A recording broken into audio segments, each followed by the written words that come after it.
Director Young, you've heard me say this before over the years. My dad had an expression. He said, "Don't tell me what you value.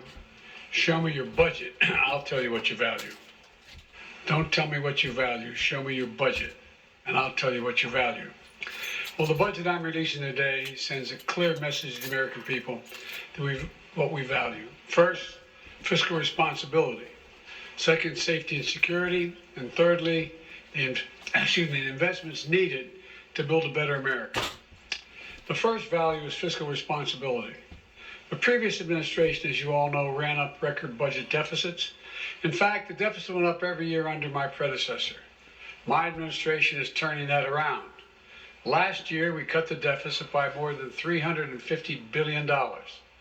This year, we're on track to cut the deficit by more than $1,300 billion. $1,300 billion. That would be the largest one-year reduction in the deficit in U.S. history. And here's how we're achieving it, this record deficit reduction. First, we're growing the economy.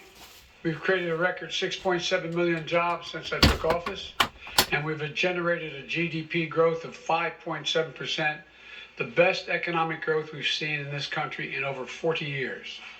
This has led to substantial increase in government revenues and dramatically improved our fiscal situation. Secondly, this record economic and job growth has made it possible for us to responsibly and significantly cut back on emergency spending. Early in the pandemic, it was right to give people help to make ends meet and to keep this economy going. Because of the progress we've made dealing with these emergencies, the labor market is strong and unemployment claims are at historic lows. We ended the pandemic unemployment assistance programs because Americans are back to work. I'm calling for new pandemic subsidies for large businesses to not continue those because those businesses are back and moving again as well.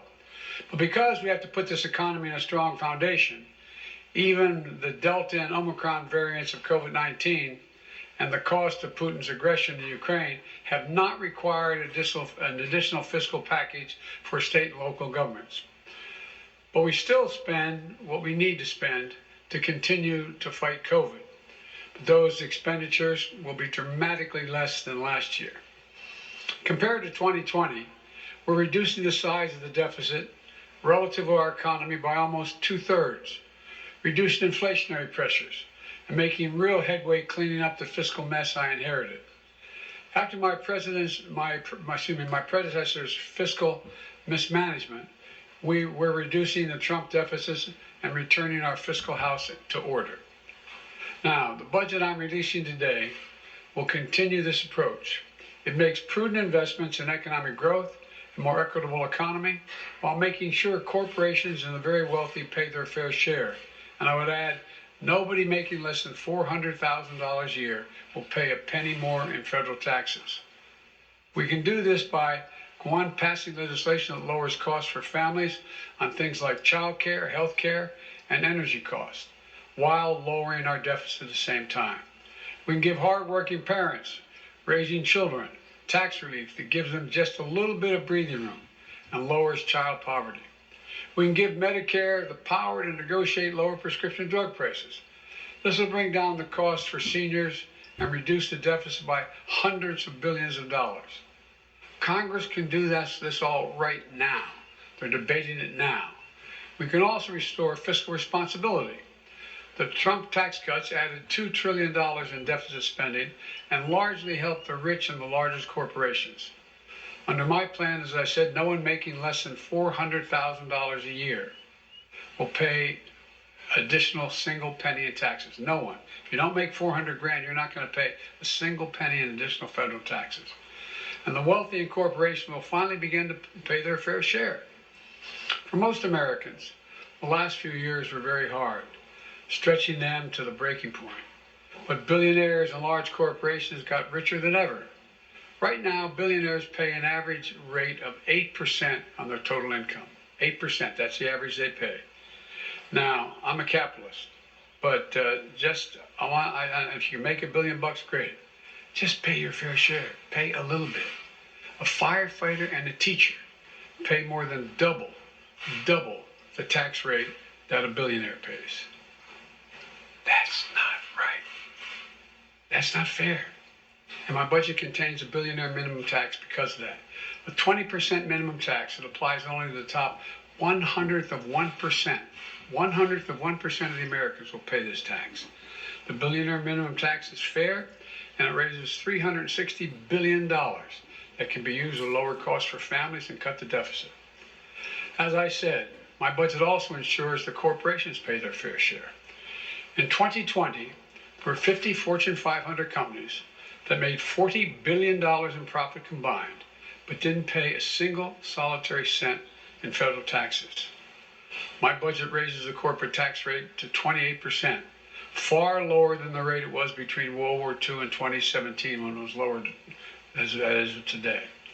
Last year, I rallied more than 100, some of you were overseas with me, 130 countries to agree to a global minimum tax for corporations doing business in their countries, to put an end to a tax system that rewards multinational corporations for shipping the jobs and profits overseas and avoiding taxes at home.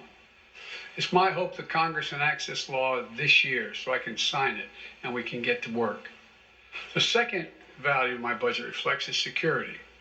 Security at home and security abroad. My budget tackles security in two key ways. First, it secures our communities at home. This is an issue families in every part of the country face. I've said it before. The answer is not to defund our police departments. It's to fund our police and give them all the tools they need, training and foundation and partners and protectors that our communities need. The budget puts more police on the street for community policing, so they get to know the community they're policing, allows the Bureau of Alcohol, Tobacco, and Firearms and the FBI to hire the agents they need to help fight gun crime and other violent crimes in our communities, and funds body cameras and make sure police work with our local communities and are accountable to these communities. It funds crime prevention and community violence intervention, drug treatment, mental health, criminal justice reform, and re-entry for people coming home after incarceration. All demonstrable ways to reduce crime and proven ways. Security also means national and international security. This budget provides the resources we need to keep Americans safe, ensuring that our military remains the best prepared, best trained, best equipped military in the world. This budget also provides additional funding to forcefully respond to Putin's aggression against Ukraine and its economic, humanitarian, and security consequences. The world has changed. In addition to dealing with terrorist organizations, for the second quarter of the 21st century, we're once again facing increased competition from other nation states, China and Russia, which are going to require investments to make things like space and cyber and other advanced capabilities, including hypersonics. And this will be among the largest investments in our national security in history. Some people don't like the increase, but we're in a different world today. America is more prosperous, more successful, and more just when it is more secure. We can restore fiscal responsibility and safeguard our security at home and abroad while meeting the third value, what I call building a better America. Let's provide universal preschool, cap the cost of child care at 7% of a family's income. Like many families, that would cut the cost of child care in half. It'll make college more affordable. My budget doubles the maximum Pell Grant. The families making under $50,000 a year to nearly $13,000 and helps more than 8 million students who rely on Pell Grants pay for college. My budget invests in building more homes to keep us up to deal with the skyrocketing cost of housing for the middle class and the poor. My budget lowers family energy costs with tax credits to help people make their homes more efficient. Research and development to broaden the reach of solar and build a clean energy future. My budget also invests in other areas of bipartisan common good. I call them unity agendas. I spoke to them at the State of the Union. Beating the opioid epidemic, taking on challenges of mental health, supporting our veterans, and ending cancer as we know it. This budget includes investments to get Americans the mental health services they need, and we need them, And when it comes to fighting cancer and other diseases, my budget funds a new organization called ARPA-H, that's Health and Human Service, at the Department of Health. And it stands for Advanced Research Projects for Health.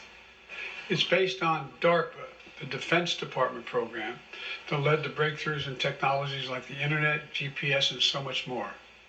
ARPA-H will drive breakthroughs to prevent, detect, and treat diseases, including Alzheimer's, diabetes, cancers, and more. And here's what this all adds up to.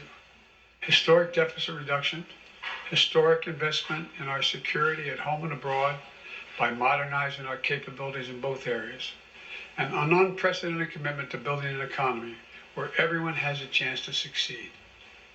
A plan to pay for those investments that we need as a nation. That's what we do. So I look forward to working with the members of Congress, Democrats, Republicans, and Independents, to deliver this budget and keep delivering for the American people. I want to thank you all. May God bless you all. May God protect our troops. Let me, Kelly O'Donnell, NBC. Thank you, Mr. President. Do you believe what you said? Thank you, sir. Do you believe what you said, that Putin can't remain in power? Or do you now regret saying that because your government has been trying to walk that back? Did your words complicate matters? Well, you asked 3 different questions. I'll answer them all. Number 1, I'm not walking anything back. The fact of the matter is I was expressing the moral outrage I felt toward the way Putin is dealing and the actions of this man. Just brutality of it. Half the children in Ukraine. I just come from being with those families. But I want to make it clear, I wasn't then, nor am I now, articulating a policy change. I was expressing the moral outrage that I feel, and I make no apologies for it. Personal feelings, sir. Your personal feelings? My personal feelings. Secondly, you asked me about, what was the second part? Does it complicate the diplomacy of this moment? No, I don't think it does. You know, the fact is that we're in a situation where what complicates the situation at the moment is the escalatory efforts of Putin to continue to engage in carnage, the kind of behavior that makes the whole world say, "My God, what is this man doing?" That's what complicates things a great deal, but I don't think it complicates it at all. Mr. President, Let me go to Steve Holland, Reuters. Mr. President, thank you. When you say that you're not walking anything back, you do feel that Vladimir Putin should be removed from power? Is that what you're saying? No, what I was expressing, just what I said. I was expressing the moral outrage I felt towards this man. I wasn't articulating a policy change. And I think that, he continues on this course that he's on. He is going to become a pariah worldwide. And who knows what he becomes at home in terms of support. And just to follow up, are you concerned this remark might escalate the conflict? No, I'm not. I'm not at all. Look. Thank you. And, look, the other thing is that a couple people have asked me as well, might as well speak to it unless you want to ask the question, but, that other governments have suggested that this is a problem, I'm escalating things. No. And has it weakened NATO? No, it hadn't. NATO has never, ever been as strong as it is today. Never. so if saying he cannot remain in power does not mean regime change, what does it mean in your opinion? It means that I would hope it was expressing my outrage. He shouldn't remain in power. Just like, bad people shouldn't continue to do bad things. But it doesn't mean we have a fundamental policy to do anything to take Putin down in any way. What made you add that? Because that wasn't in your prepared remarks, we were told. So what made you add that at the end, Mr. President? Because I was talking to the Russian people. The last part of the speech was talking to the Russian people, telling them what we thought. And I was communicating this to not only the Russian people, but the whole world. This is just stating a simple fact that this kind of behavior is totally unacceptable. Totally unacceptable. And the way to deal with it is to strengthen and keep NATO completely united and help Ukraine where we can. Cleve, you had a question. Where is he? Thanks, Mr. President. On your budget, you've said repeatedly at the State of the Union that you're not for defunding the police. I do wonder how much emphasis you think should be put on alternative forms of crime prevention, not just defunding the police, but crime reduction in communities. Oh, a significant amount. I've laid that out in detail in the budget. For example, we do know that intervention programs work. We do know that what police need, they need psychologists in the department as much as they need extra rifles. They need people who are in the department who can deal with the crisis that the police are going through as well. Dealing with their crises, dealing with their mental state and how they're handling things. They need social workers engaged with them. I lay it all out. And it all works. If you see these community intervention programs, they work. They actually reduce crime. They significantly reduce crime. So that's a big piece of it. Just a follow-up. Is any of it related to political pressure from Republicans saying that Democrats are soft on crime, that you guys are careening to the left? Isn't it kind of fascinating? When I first got elected, I was being beat up because I supported the police too much for the previous 30 years. No, that's what I think. Ozma. Oh, surprising call. Thank you, Mr. President. Are you willing to try to meet with Vladimir Putin? And I have a quick follow-up to that. When you last met with him face-to-face in Geneva, you had described that as a productive conversation. You said that he did not want a Cold War. And do you feel, given the actions, though, that have happened over the last few months, I guess I'm asking what has changed in his mind? I don't know what's changed his mind. His behavior's changed. When we met, remember what we were talking about. We were talking about setting up a strategic dialogue and talking about the relationship of NATO and Russia and facing off in the regions and how we could have more transparency and all the rest. It was a normal discussion I had going all the way back to Kosygin and others back in 100 years ago when I was a young senator. And so what changed was nothing remotely approaching that. Remember when he first met with me, he said, I have two objectives. This is the second or third time I met with him.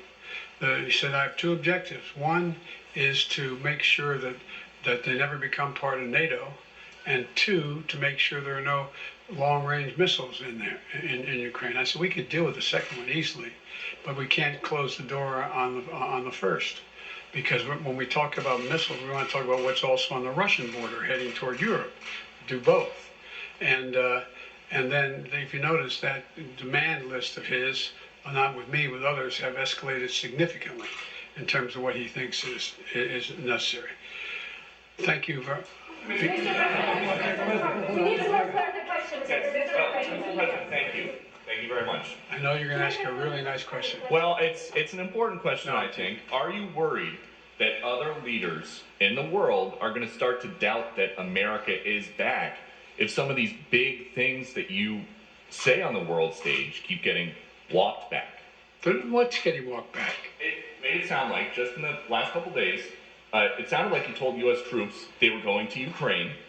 It sounded like you said it was possible the U.S. would use a chemical weapon, and it sounded like you were calling for regime change in Russia, and we know... None of the three occurred. None of the three occurred? None of the three. Mr. President? You interpret the language that way. I was talking to the troops. We were talking about helping train the troops that are the Ukrainian troops that are in Poland. That's the context. I sat there with those guys for a couple hours. That's what we talked about. So when you said you're going to see when you're there, you were not intending to... I was referring to meeting with and talking with the Ukrainian troops that are in Poland. And when you said a chemical weapon use by Russia would trigger a response in kind... It will trigger a significant response. What does that mean? I'm not going to tell you. Why would I tell you? You got to be silly. The world wants to know? The world wants to know a lot of things. I'm not telling them what the response would be. Then Russia knows the response. All right, I'm going to take two more questions. 1, 2. Mr. President, thank you. I still want to get back to your original words that he cannot remain in power.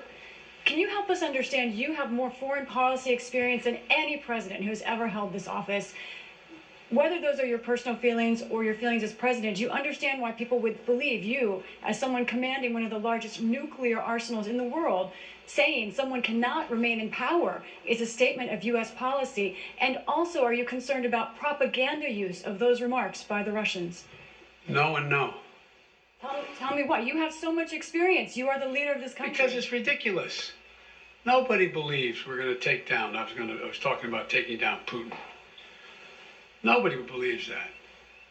Number one. Number two, what have I been talking about since this all began? The only war that's worse than one intended is one that's unintended. The last thing I want to do is engage in a land war or a nuclear war with Russia. That's not part of it. I was expressing my outrage at the behavior of this man. It's outrageous. It's outrageous. And it's more an aspiration than anything. He shouldn't be in power. People like this shouldn't be ruling countries, but they do. The fact they do, but doesn't mean I can't express my outrage about it. Last question. Thank you. You've said that you're confident that your comment won't undermine diplomatic efforts. But just to be clear, are you confident that Vladimir Putin sees it that way, that he will not use this as an escalatory? I don't care what he thinks. Look, here's the deal. He's going to do what he's going to do. Look. But you're not concerned that he may see to your language and view that as a sign of a reason for escalation, use that as an excuse to escalate, given his recent behavior? Given his recent behavior, I shouldn't say that to you. Given his recent behavior, people should understand that he is going to do what he thinks he should do, period. He's not affected by anybody else, including, unfortunately, apparently his own advisors. This is a guy who goes to the beat of his own drummer. And the idea that he is going to do something outrageous because I called him for what he was and what he's doing, I think is just not rational. You didn't say whether you'd meet him again. Would you meet with President Putin ever again? It depends. No, it's not a question. The question is there something to meet on that would justify him being able to end this war and be able to rebuild Ukraine? That's the issue. Can you just say yes or no, Mr. President, whether or not you would be willing to meet with President Putin? It depends on what he wants to talk about. Thank you. Okay, last question. What if he wanted to talk about negotiations? Now, what if he wanted to... You said Supreme Court. Don't tell me. Well, you can't leave that hanging. Just real quick, two matters on the Supreme Court. While you were away, there were reports about the wife of Justice Thomas in texts that she had with former White House Chief of Staff Mark Meadows. Should Justice Thomas recuse himself from any cases involving the January 6th insurrection or former President Trump at this point? I leave that to two entities. Okay, go ahead. Oh, go ahead. Ask the second question. No, two entities. Go ahead. Sorry. One, the January 6th committee, and two, the Justice Department. That's their judgment, not mine. So, on Justice Thomas recusing, you don't think he should, or? I said that. I told you those things get into legal issues. And in fact, I told you I would not tell the Justice Department what position to take or not take, and I'm not going to instruct the Congress either. And did you get any chance to watch much of the Judiciary Committee hearing? I didn't get a chance to see any of it, unfortunately. The fact that Republicans were questioning Judge Jackson on matters like former sentences related to child pornography cases or the definition of a woman, does that, as the former chairman of the Judiciary Committee, make sense to you? Look, this is one of the most qualified nominees ever nominated for the Supreme Court in every respect, in terms of her disposition, her intellectual capacity, her experience and background, serving on three additional courts. A woman who is totally, thoroughly qualified. Totally, thoroughly qualified. And will be a great addition to the court, in my view. Thank you. Thank you, Mr. President. Thank you, sir. Do you think that Russia is behind your poisoning of the Ukrainian negotiator? This is a live look at the White House as President Biden just talked about his $5.8 trillion budget proposal for the 2023 fiscal year. He said his plan will cut the federal deficit by $1,300,000,000 over the next 10 years. He said no one making less than $400,000 a year will pay more in taxes. He said he will impose a billionaire minimum tax that will raise $360 billion to help decrease the federal deficit. And he said his budget will go towards security at home and abroad, including funding police, military, and aid for Ukraine. He ended by saying he was not walking back his words when he said Putin cannot remain in power. And this is the White House has apparently been trying to walk back Biden's off-the-cuff comments about Putin. We'll have more on Biden's... I want to weigh in on what she's talking about here. First of all, it wasn't the White House that was trying to walk it back. It was the Pentagon. Okay?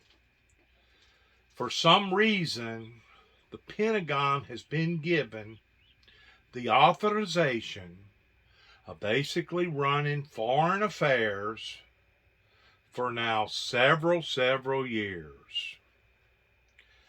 I truly believe that's one of the reasons why that we are in the trouble that we're in, going all the way back to the original Iraq war, that our soldiers could not shoot unless they was shot upon. Okay? Well, that makes sense in one way, but you know what? If you're going in there to reform a country and whip their you-know-what down to you-know-what, how come we have to have such guidelines such as you can't shoot until you're shot upon? Secondly, I had no idea that the Pentagon's policies was so sentimental whenever it come to, oh, you can't say that about President Putin. That goes against our national policy regime. You can't make gestures that he no longer needs to be in power. If I would have thought in a million years that our country had become so sold out in these extreme, difficult, I almost said the word worthless, but inappropriate guidelines to the point that this nation can't violate its principles against this, and this nation can't do that. And I don't know who set all this stuff up. Kind of like, I don't know, I still to this day, maybe I ain't done enough investigating work. Haven't figured out who in the world would have gave OPEC over to the Saudi Arabians. That's the first thing I don't understand. The second thing I don't understand is who in the world would have given the Panama Canal over to a group of people that's not actually considered full-blown 100% Americans. And the third thing that I'm still trying to wrap my head around is who in the world would have promoted such policies pertaining to the NAFTA deal that our country, pertaining to Big Pharma, either could not nor would not reduce their prices on a compatible level to the point that our medical industry did not have to rely upon China to supply almost 94 or 5% of everything that we get in the medical department over here in America from China. Now, I'm not stupid. I'm not naive. I realize that America got the cart in front of the horse whenever it come to competing on a global level. And we had to give all these other little old countries time to grow up and give them a power plan towards them becoming profitable, regardless whether it was in sweatshops down in South America or Japan, or giving some of the main supply industries the go-ahead in building cars or making, at one time, Xena or RCA TVs. If the truth be known, the very name product TV that you have today is probably fumigated from those same people that sold us out, went to other countries, bidded off cheaper labor forces that basically has changed their name, but it's the same company. You know, if I'm not mistaken, Harley Davidson was talking about doing that. because of the tax problems over here and because of the non-profitable industries over here. I think it was Trump that finally convinced them to stay in America towards it being an American-made product pertaining to Harley Davidson. I think. I ain't for sure about that, because there could have been some other things that was worked out in the wrinkles that I didn't even know nothing about. But whenever it comes to a maniac, and that's exactly what Putin has now put himself in the category towards being, a maniac. Basically a Hitler, a wild man. That is not only telling his generals what to hit and when to hit them, but then praises his army because you have erectified a hospital, or you have blown up a nursing home, or you have blown up a fraternity system, or a school, or a college, or whatever. He has purposely targeted civilian entities, which no longer puts him in the same category as being a warrior or a leader. Now it puts him in the category towards basically being a terrorist, a bin Laden. And the reason why I say this pertaining to bin Laden, as being noted as being a terrorist, is because even Saddam Hussein, when captured, did not get a warrior's death pertaining to how he was assassinated or killed. Or you can look at it towards it being crucified, a crucifixion or whatever. Basically put to death. They hung Saddam Hussein. Saddam Hussein did not die as a true warrior. He died as a heathen. Because by and large, you're not supposed to kill a warrior in the middle of war in such ways, especially the leader to that group of people that he was after. President Putin does not deserve a warrior's death. Be it as it may, for what it may be worth to some people, it's not worth nothing. But whenever you become in charge of not hundreds, but millions of people, there are certain requirements required out of you that obviously Putin either ignored or didn't give a damn about. Because he either ignored it or didn't give a damn about it, the rest of the world should look at Putin towards him being nothing more than a could-be, would-be Timothy McVeigh or the shoe bomber or somebody like bin Laden. Because he has demonstrated his powers in a barbaric, heathenistic, cruel, indifferent way. Even Japan, whenever they attacked Pearl Harbor, they didn't attack the civilian life. They attacked the military life. That basically kicked off World War II, because up until then, we was trying to keep our nose out of World War II. We didn't want to get involved in World War II.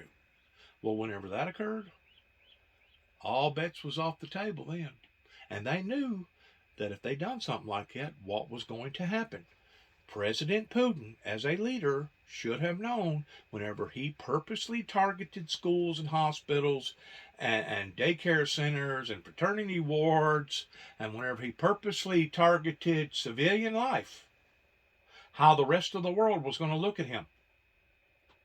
Whatever stance that he wanted to portray as a ex-KGB military officer that once more are fully aware of these methods pertaining to military tactics and military requirements. Whatever stance that he wanted to promote the world in letting him know who he was and what he was about in the beginning phases of his political career, they're over. They're over. That would be like finding finding out, let's use this for a quick illustration of somebody that was sworn towards being for the Americans, but the whole time they was nothing more than a mole, nothing more than a spy.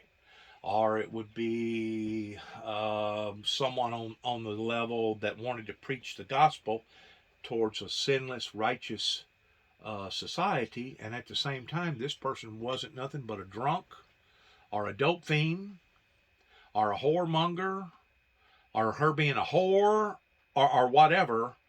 There's certain requirements, the way that people is going to look at you if you change those requirements, if you violate those requirements.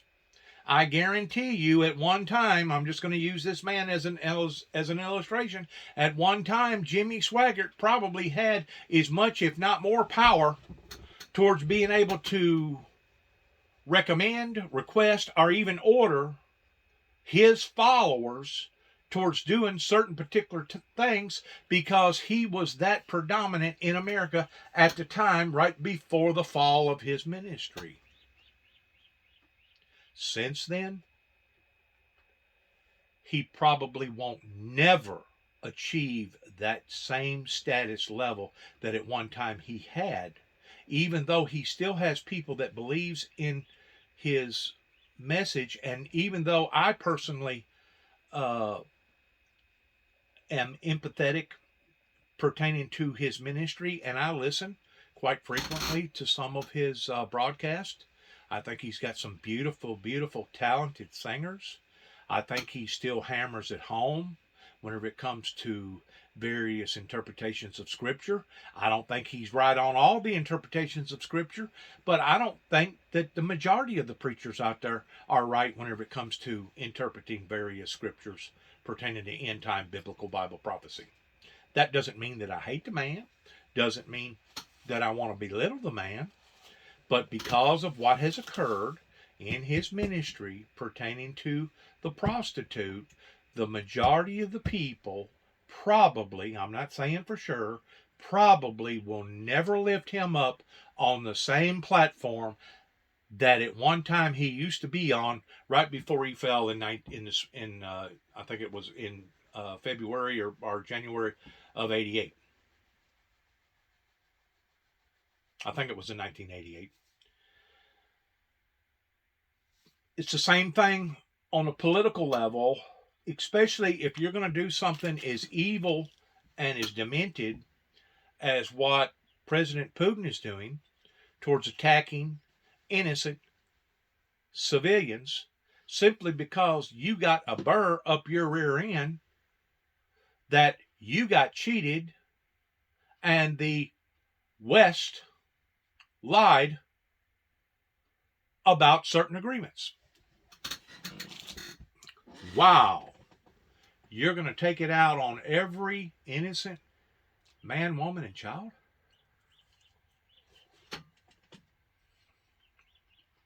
That is on the level of insanity, first of all.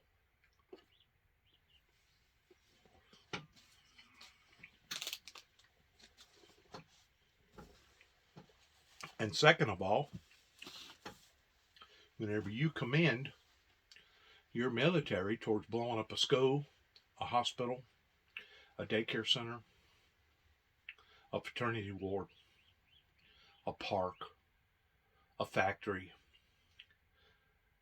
a complex where people eat and sleep and live, and you brag about those things, that automatically puts you in the category of somebody that's being very, very aggressively pleasured in seeing and watching other people suffer. Same thing of Hitler. Hitler fit underneath that same category, that as he was killing the Jews, as he was bringing that type of destruction into that area, he wasn't remorseful. He wasn't remorseful. You didn't hear him apologize for anything he done. What you did hear was him bragging to his generals and his military towards the salute of Heil Hitler.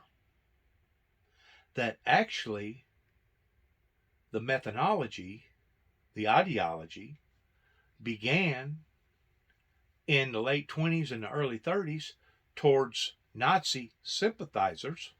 The Aryan Brotherhood began about a generation before all that blowed up over in that area. So for Mr. Biden to classify President Putin, poisonous Putin, in the category of no longer being worthy, I'm going to use the word worthy to maintain a position that holds the esteem over millions of people, that has this type of power pertaining to nuclear armament, nailed it on the head as far as we are concerned. Here at the Windmill Ministries Missions at 291 Thompson Road, Sharon, Tennessee, zip code 38255. A matter of fact, we're going to take it a bit further. Just like one of the senators said, as far as he was concerned, he needed to be assassinated. As far as we are concerned, his own people needs to take him out. And if his own people aren't willing to take him out, it speaks volumes about either they're not capable of taking him out or they don't want to take him out.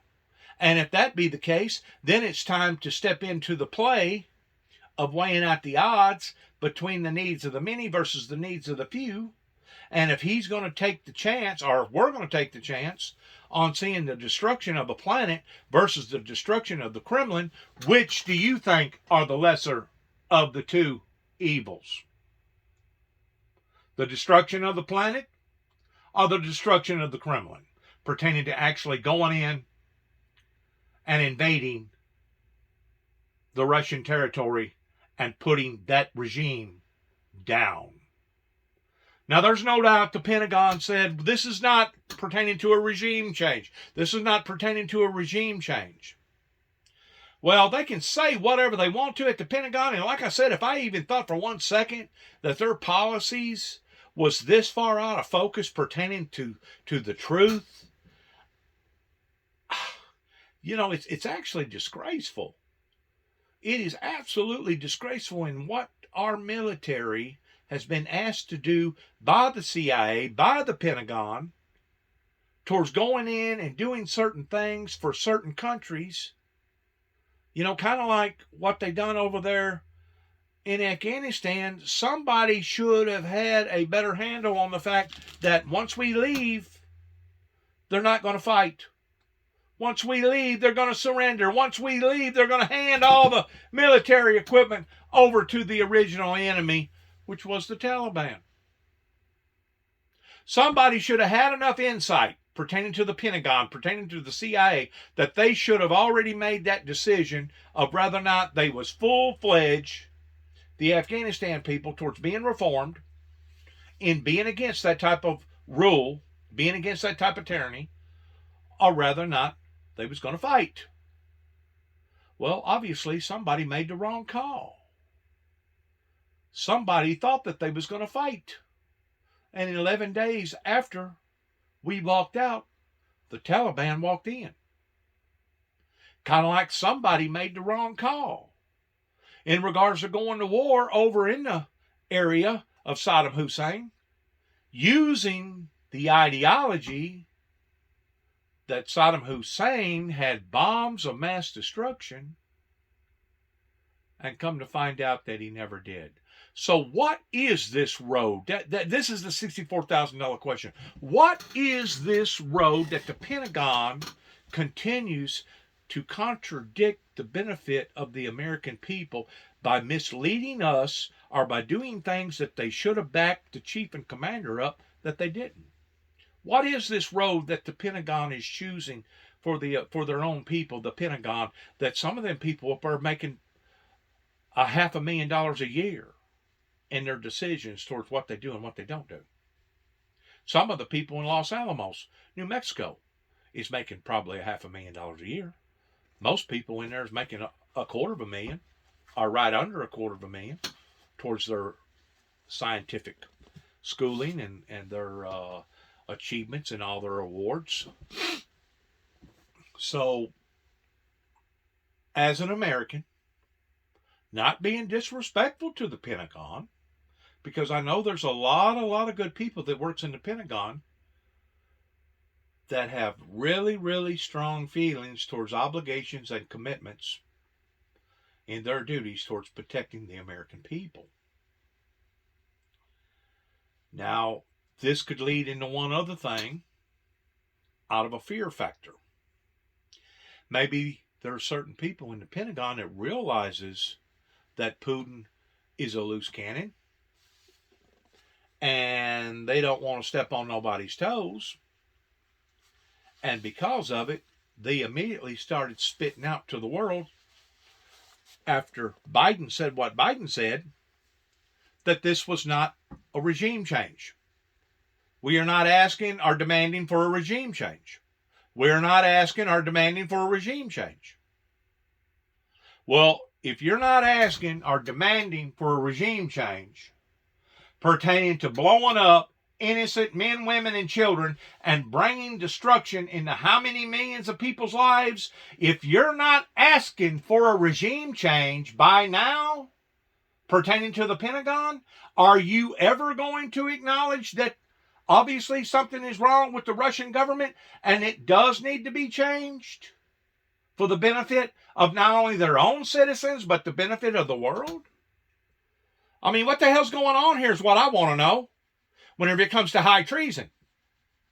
They wanted to point their finger at me, various law enforcement agencies down here in America, regardless whether it was Tennessee, Kentucky, or Oklahoma, towards me being a homegrown terrorist that began right up here in Martin, Tennessee, of being charged for falsifying files, like I was in some sort of a theater that created a panic, or like I pulled down some sort of a fire alarm, intentionally wanting to hurt a bunch of people.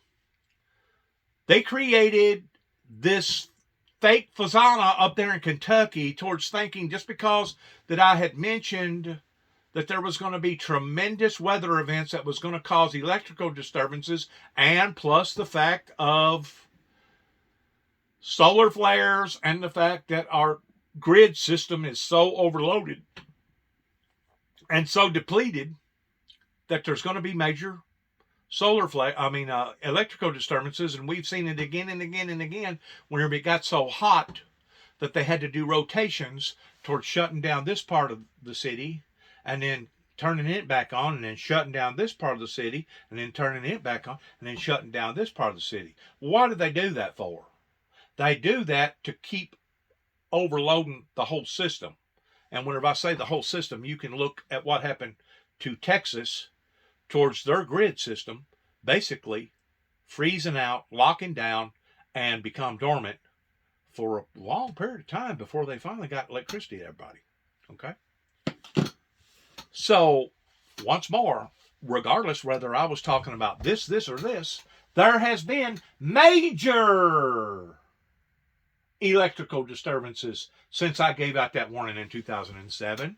And if you don't believe me, get to looking at how many times the electrical grid system has been either damaged, shut off, shut down, blowed up, burnt down, or the winds has taken it out.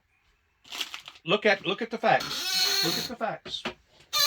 Look also at the facts of how many shootings, school shootings, basically massacres, that has occurred since I wrote the 43rd President of the United States a letter telling him in 2005, just about the time that either Katrina hit or right around the time that Katrina hit, that there was going to be a bloody road ahead.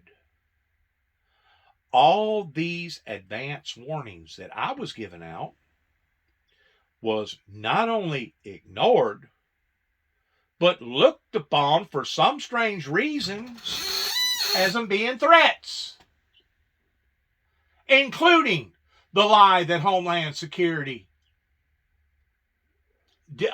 manifested in 1990 or 91 whenever I was on my way to Washington, D.C. to try to warn somebody or prevent somebody that we was going to war with the wrong people pertaining to Saddam Hussein, saying that I was an assassin going to take out one of their own presidents. What the hell is going on? What the hell is going on whenever you have a group of people that's supposed to be so educated in a military fashion that they allowed for two humongous buildings in New York City, as well as the Pentagon, towards them not doing their job? And if it wasn't for some unforeseen heroes on another flight that took the airplane down into the field of, I think, Pennsylvania, towards allowing for these individuals to come on to board, train down in Florida. No one was never concerned about landing the plane. What the hell's going on whenever we did not chart the fact that they was being financed by the Saudi Arabia government, and that less than 12 hours before the actual Twin Towers was attacked in New York City, pertaining to 9/11, all the Muslims that worked in the two buildings was given explicit orders not to go to work the following next day. And we had somebody, I don't know if it was a general, I don't know if it was a lieutenant, I seen it on news to where there was somebody that was trying to knock on somebody's door. Danger, danger, danger, Mr. Rogers. Kind of like the movie Lost in Space. Somebody was trying to get somebody's attention within 12 hours that this was coming. That this was coming. These attacks pertaining to 9/11 was fixing to happen. So you have to start asking yourself the question, whenever you have a president that's willing to get on national global TV and say one thing pertaining to a leader that everybody can see has lost his step in the arena towards looking like a true professional leader or a warrior, towards now he has depleted or diminished himself down to the level of being a Bin Laden or even a Timothy McVeigh or the shoe bomber, somebody that just wanted to bring destruction and harm and hurt into people's lives. You have to ask yourself the question, how come the Pentagon, the CIA, responded the way that they responded as soon as our chief and commander, Mr. Putin, said what he said overseas pertaining to the Russian president, that as far as he was concerned was no longer qualified to rule or be a part of that particular position. Now, naturally, the president ain't going to come out and say some of the things like I say, or some of the things like some of the senators have said, because if so, that in and of itself could probably be looked upon towards an act of aggression. Well, we don't want to hurt nobody's feelings now, do we, Pentagon? We don't want to hurt nobody's feelings, even though you have allowed for all these bad occurrences to happen to the American people, the very people that support you and pay for your payroll. We would hate to know that we hurt anybody's feelings over our opinion about Mr. Putin, poisonous Putin.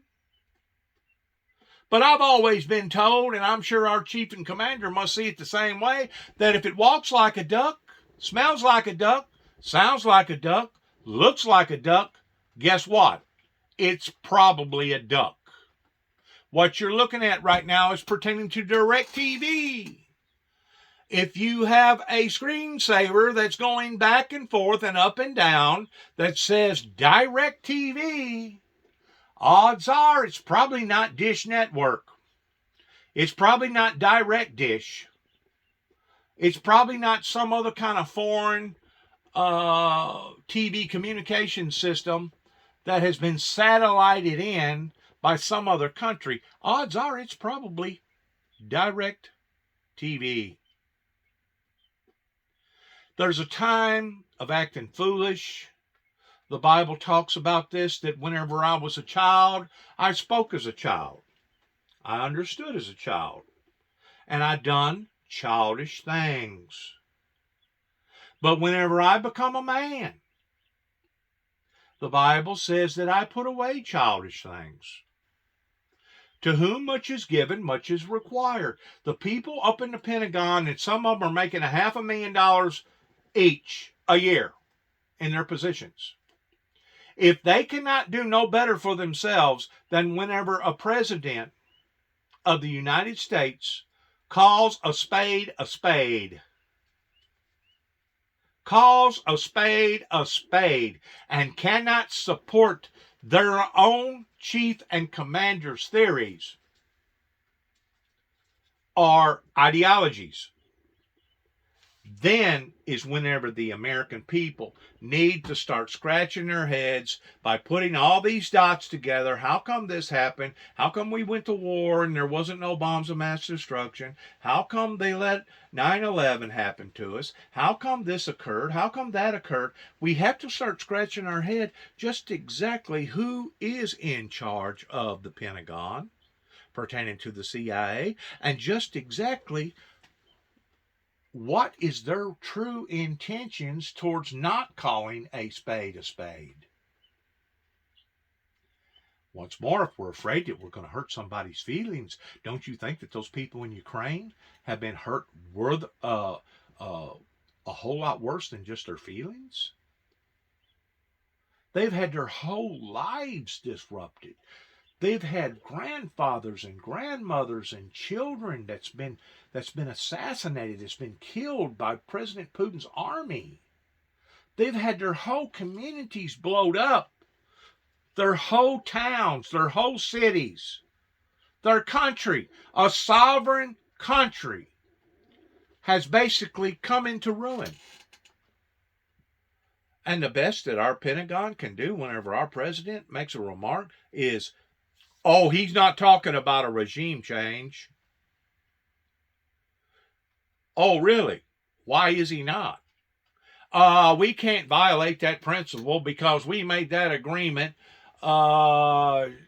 years and years ago that one superpower isn't going to disrupt another superpower's decision, and we have made a commitment that we're not going to violate those principles, even at the expense of watching children in a school get blown up. I still say, and I'll always say, that the Saudi Arabia government is nothing more than a bunch of damn terrorists built in, pertaining to their money, that has supported terrorist known and unknown terrorist groups for the past 30, 35 years, and it hasn't been till just recently that they've tried to clean their act up a little bit in the eyes of the general public. But they're still not allowing internet into their country. They're still cutting off heads and arms and toes. They're still, as of about a week ago, they assassinated 82 people because of various crimes. And the way that I understand it, about half of them was under the age of 18. Okay? They're still not allowing the Holy Bible to come to their country. They still stand and practice the Sharia law. They still blowing up, or had been blowing up, they may have stopped by now, blowing up schools, weddings, funerals. Terrorists. These are terrorist people. These are people that don't deserve to be rightfully called a true leader or a warrior. They don't deserve to be in that category. And because they don't deserve to be in that category, we shouldn't put them in that category. As far as I am concerned, poisonous Putin needs to be put in the same category as a homegrown and American terrorist. Now, let's stop for 1 second before we end this program. We are so dead set against homegrown terrorists to the point that we have had paranoid schizophrenia right here in the United States. in blaming not just people like me and trying to paint them up towards being a homegrown terrorist, but I'm sure there's probably thousands, if not thousands, of other people that has been put on the same blacklist that I'm on because they decided to speak out against the things that was going on. We're looking right now at somebody that could very well start the end of all end wars pertaining to a nuclear holocaust. And we're still taking these issues in a nonchalant way, like a child. So we're children, and we're supposed to observe these things in a child-type form. I didn't know that we was supposed to be paying children that works in the Pentagon, some of them, $500,000 a year. I truly believe that our responsibilities as leadership here in America has been squandered. I truly believe that the things that we used to declare as being good or godly or right have been changed, and maybe they don't just come right out and say that they're wrong.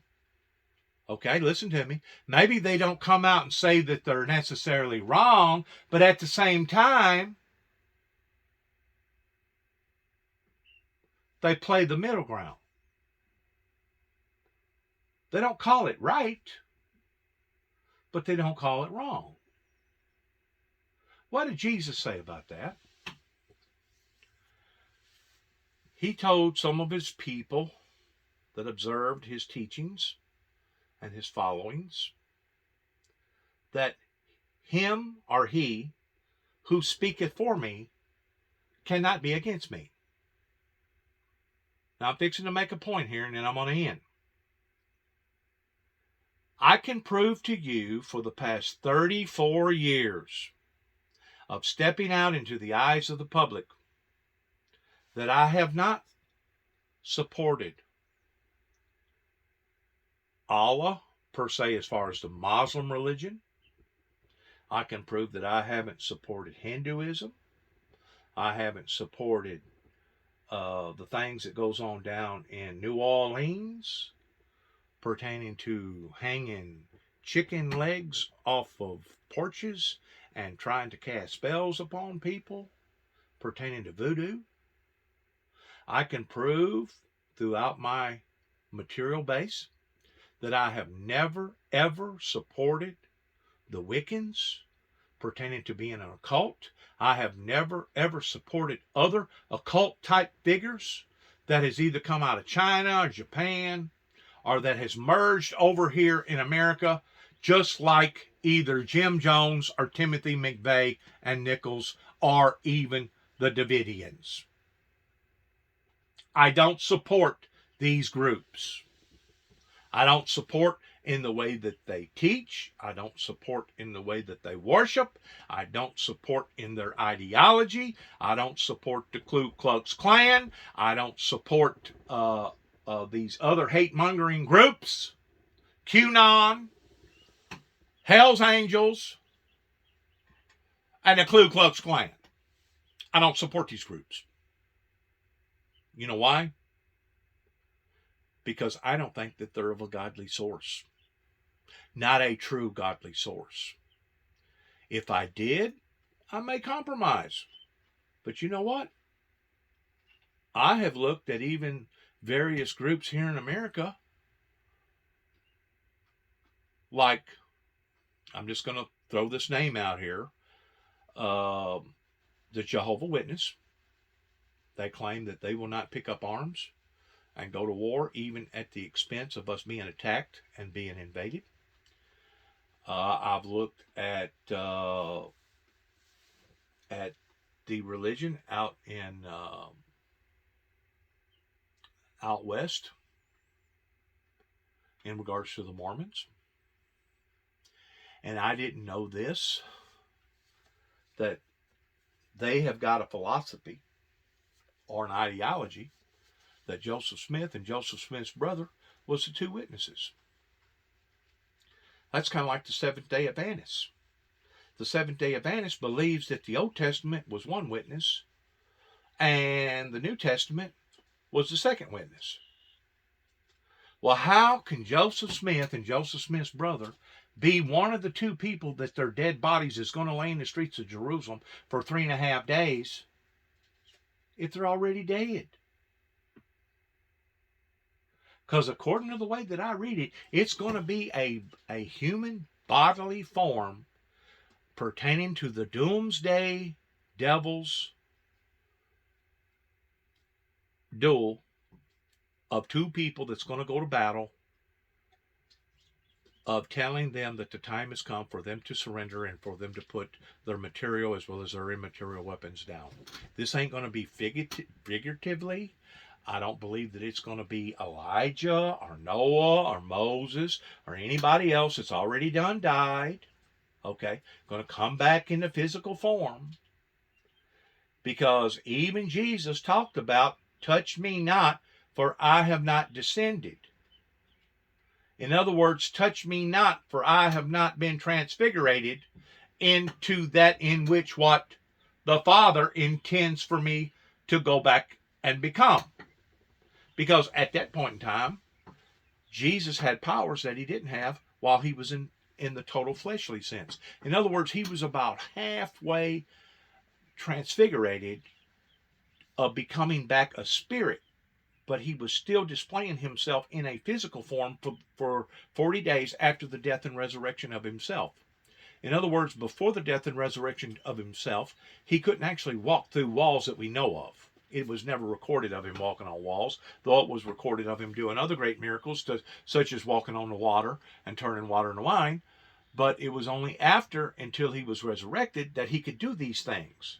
But still, even though he could do these things in that 40-day period, he had not yet been totally gone through the manifestation of being in the spirit form. And the reason why that I think that is because he still had to display himself before his witnesses and before his followers at that time towards being in the human form, because if they didn't see him in the human form, they never would have believed that he rose from the dead. They could have heard his voice all day long and thought that it was a delirious delusion. They could have gotten hints that he was alive, but unless he actually displayed himself in a physical form or in a halfway physical form towards him being in a human form, they wasn't never going to believe that he had risen from the dead. They never would believe in the gospel the way that they believed in the gospel. What did Jesus tell? What was it? The one that did feel, or Jesus let him feel of the holes and see the gaping holes in his feet. And he said, blessed are he who haven't seen me and believe. Blessed is he who haven't seen me and believe. The point that I'm making is this. If our military, if our head military can't stand with their own chief and commander over whatever reason, maybe it does violate some policy. Maybe they are shivering in their boots pertaining to President Putin starting some sort of a nuclear war. I have said before and I'll say again, there is nothing that the Russian government can do to the American people or the world in general that we can't do 10 times or 100 times worse to them than they ever thought about doing to us. Now, does this mean that they couldn't take out some of the civilian life if they was to start popping off a bunch of nuclear bombs here in America? Well, yeah, there would be casualties. There would be casualties. There would be collateral damage. But not like it's going to be pertaining to the Kremlin, baby. We can level that freaking place to where every man, woman, and child will cease to exist. And you won't be able to walk out onto the property for 100 years because it will be glowing with radiation. Now, if that's what President Putin is trying to set his sail towards being suicidal, not only for himself, but his country, his own people, well, let him continue to do what he's doing.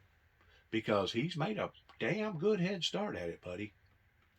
He's made a damn good head start at it. I don't shiver and fear over death. I don't shiver and fear over my enemy, because I know that even if my enemy, if God permits for my enemy to take my life, spiritually speaking, I'm going to be better off, because now I'm no longer going to be in this body, and I'm no longer going to have to put up with illnesses. I'm no longer going to have to put up with bursitis, arthritis, no longer going to have to put up with all the other aches and pains and all the other injuries that I've ever had pertaining to the scars and close encounters of death. I won't have to put up with all that. So in a way, it would actually be a blessing to people like me if you did go ahead and press the big button. And I know to some people that listens to this, they're probably going to think, well, that guy's crazy. Well, maybe I am crazy. Maybe it takes a little crazy to go up against somebody that's crazy. Just like the leader of the NRA said that the only way to defeat a bad person with a weapon is with a good person with a weapon. And if you're not willing to fight for the things that you know are right towards the Father being with you in your fight, if you're not willing to go as far as even sacrificing your very own life for the things that are right, well, then you don't deserve to reap the rewards of the things that are right. You don't deserve to live in a land of the free and the fair and the honeycomb. You don't deserve those things. You deserve the same things basically as the Afghanistan people done. And don't get me wrong, I feel so sorry for the women and the children over there, but their men would not stand up in an aggressive form towards fighting against that type of aggression. They laid down, they surrendered. They must have made a conscious decision. Well, you know, all this stuff that the American people keeps talking about pertaining to freedom, and democracy, well, that's not really the way that we was taught, and we really don't want that kind of lifestyle. We rather be slaved to our slave masters. That way our slave masters can come into our houses and they can take all our food, they can abuse our children, they can rape our wives, they cannot allow for us to gain any type of prestige towards successes, towards opening up our businesses. If that's what people aren't willing to fight for, then basically that's what people deserve. As sadly as it sounds, because I know there was a lot of innocent men, children, and elderly people in the Afghanistan citizenship over there that was let down. They was let down because their own people wouldn't fight for their own rights.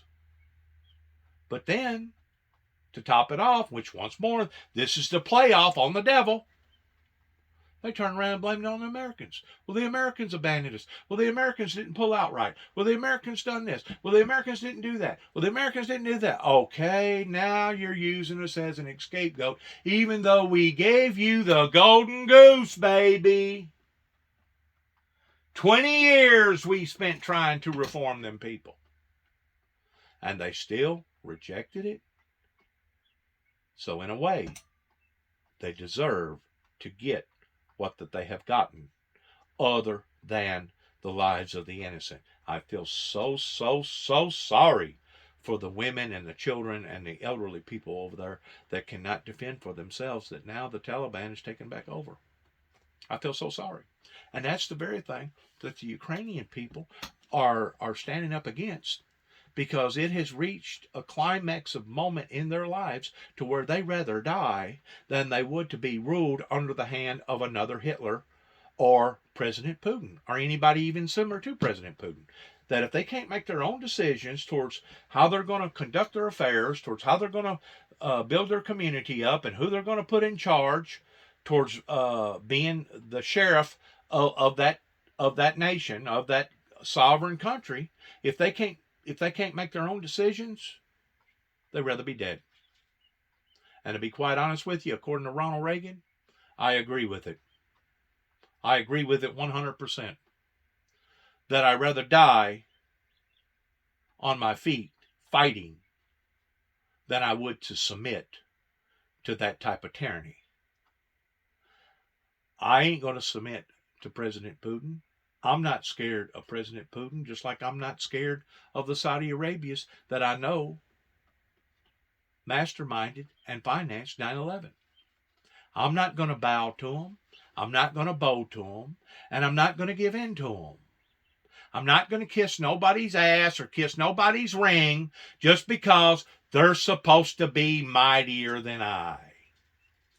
Because that's where people like myself draw that invisible line in the sand, just like our ancestors did hundreds of years ago, or 75 years ago, or even a few years ago, towards saying enough is enough.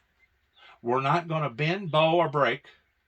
We're going to stick to our guns, and we'd rather die than to give in to this type of authoritarianism and this type of tyranny.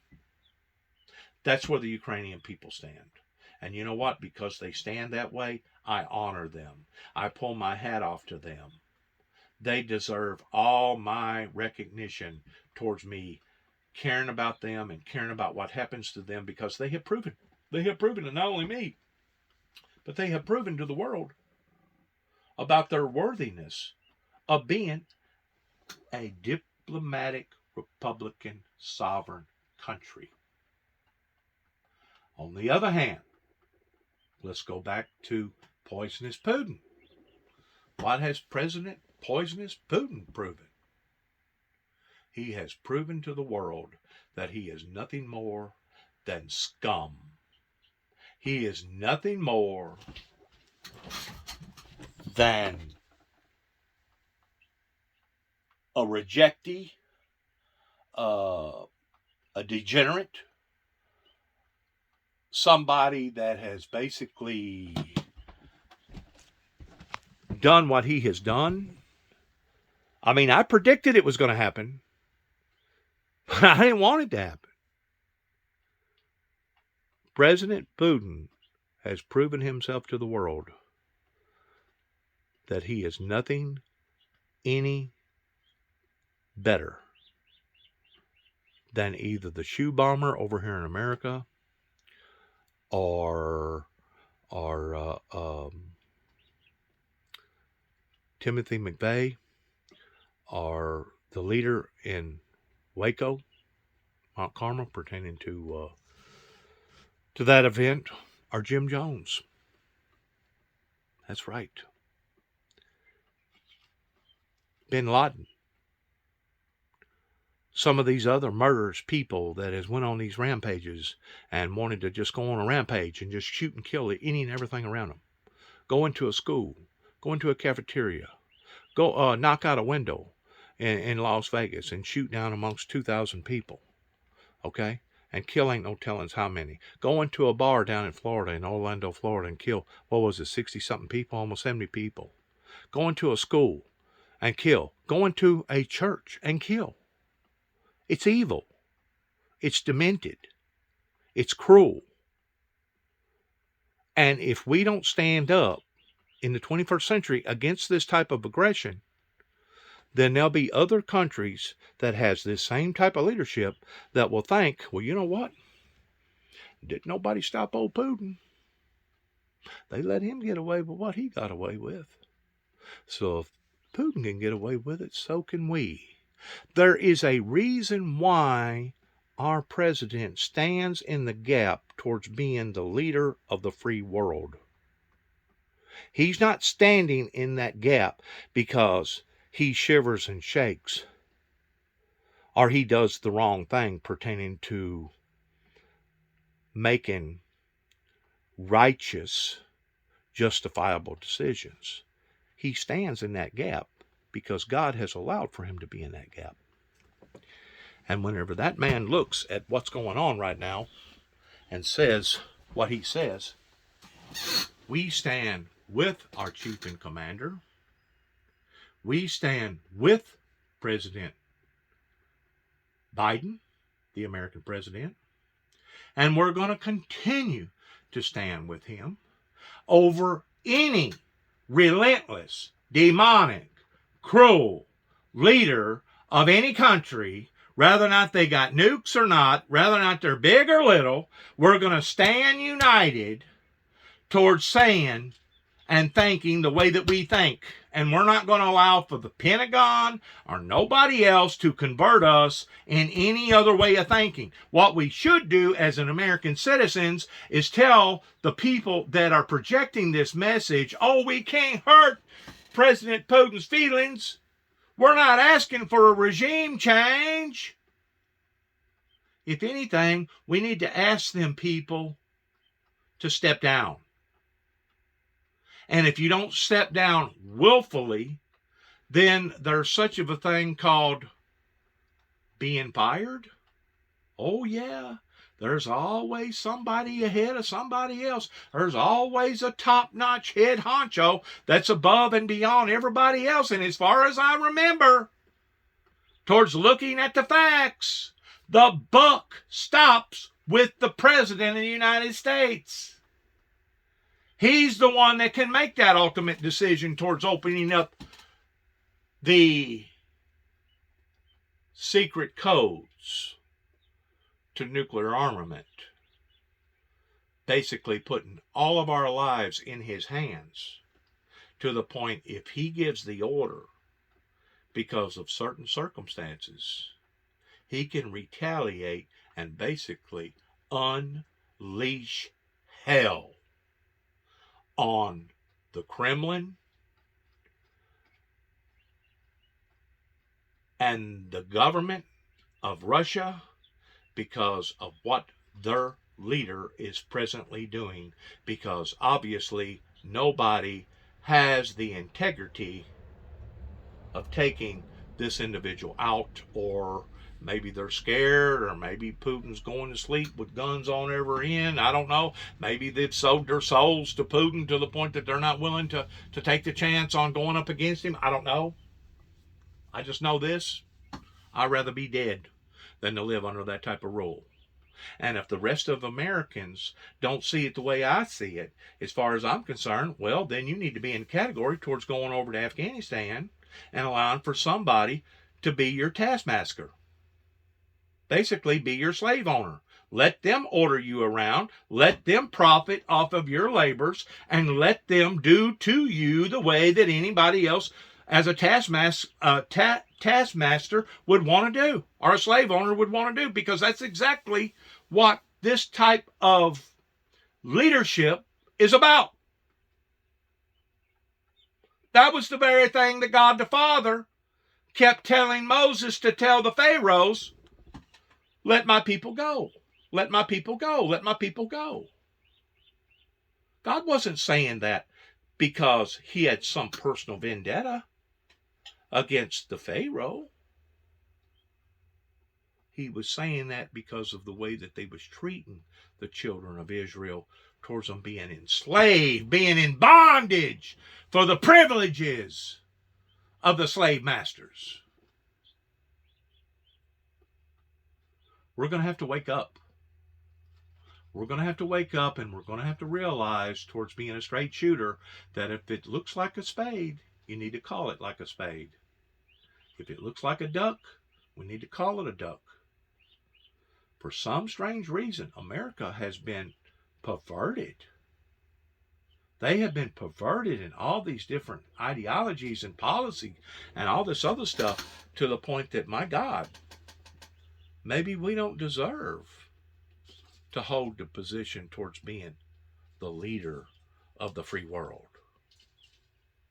And whenever it reaches that state that we're no longer worthy of being the leader of the free world, I guarantee you, I know somebody that can prevent from us going any further in our democracy affairs. And his name begins with a capital G-O-D, the creator of this universe. And once we basically become an enemy to him, then he will become an enemy to us. And he will lift up his hand of protection, and he will let whatever happens to us happen to us. You know why? Because we've deserved it. we have brought this upon to ourselves. Even though you got people like myself that's a messenger that's trying to steer you clear, tell you the right way to go. People like President Biden is steering you clear, telling you the which way to go, telling you that these things that man over there is doing is evil and demonic, reaches the level of being a Hitler or whoever. If you don't listen to good, sound counsel, it's no one's fault but your own. The people that perished during the time that Noah kept telling them, God's going to destroy you, God's going to destroy you if you don't repent. Well, when God destroyed them, I guarantee you in the supernatural world, in the hereafter world, there's nobody in the world that can come to God and say, well, God, why didn't you warn us? Why didn't you send a messenger? How come you allowed for these things to happen to us? And you never let us know that you was displeased in us. And God's going to say, you see that man right there that spent years and years building a boat? He warns you every day. He was giving out advisories every day. You didn't listen. You didn't listen. You ignored him. And because you ignored him, the reality of the retribution that fell up into your lives, you brought it upon yourselves. Because there's no way that God is going to put up with such heathenistic behavior. He didn't put up with it in other cultures and other generations, and to think that he's going to put up with it now forever is a classification of people that's very either naive or they are just totally off their rocker. Because he won't put up with it for a very long period of time. Thanks again. Good luck to all of us as we end our program. God bless. And once more, hey, God bless America, and God bless our endeavors towards where we go from this moment on. We want to thank you from the bottoms of our heart. We want to tell you that we love you in Christ. We appreciate your prayers. We appreciate your time. We appreciate your patience. And we appreciate you taking a part towards listening to the Windmill Ministries social media platform programs, towards getting out to the general public, that hopefully somebody out there or the right person out there will hear it, and it will have some sort of a profound effect upon the glory and the honor of the Father, the Son, and the Holy Spirit. Thanks again. Shalom. See ya. Bye.